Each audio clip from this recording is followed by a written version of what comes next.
we're on 4 years now, and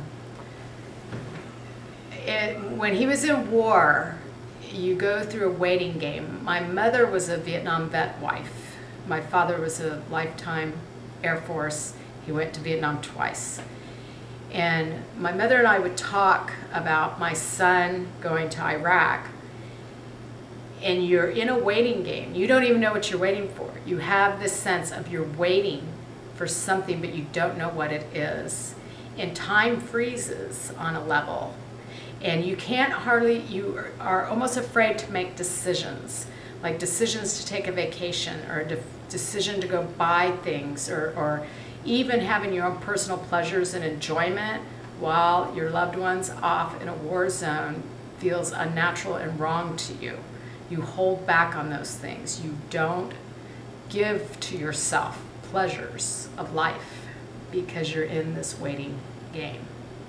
And so then the return comes, which you anticipate always as being this joyous return. I think we watch way too many movies about war because it's not for real. And then when you have an injured soldier, and we spent 2 years in and out of hospitals, and those were dark days and very difficult to explain. I felt very grateful because I would see many other soldiers or families in worse places than we were. And talking with them, you realize how grateful that you are to have what you have. But then you have to start the process of healing or getting well. And as a parent, you know what you want to do. You know what the end result is. You know that this is not a case of tonsillitis, okay? You know, but your caregiving senses kick in. Your care for your child, you want to heal them. You want to open up your wallet and find every expert under the sun. Whatever it's going to take is your mindset.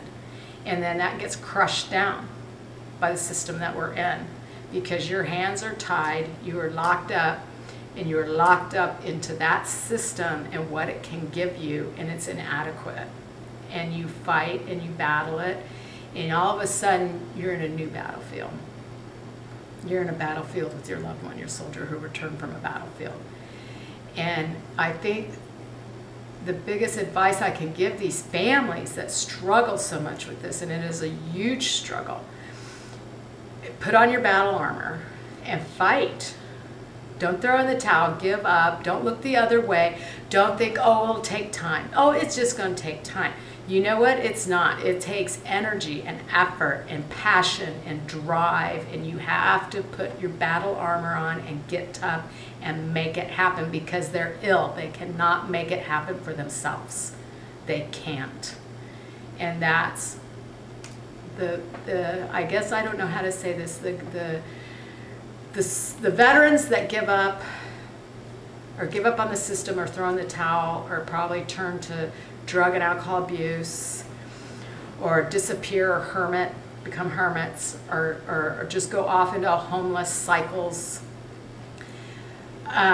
They've just given up because I don't feel like they think anybody has their back. Like they need a battle buddy. You need to be a battle buddy, and it may not be the spouse or the mom or the dad.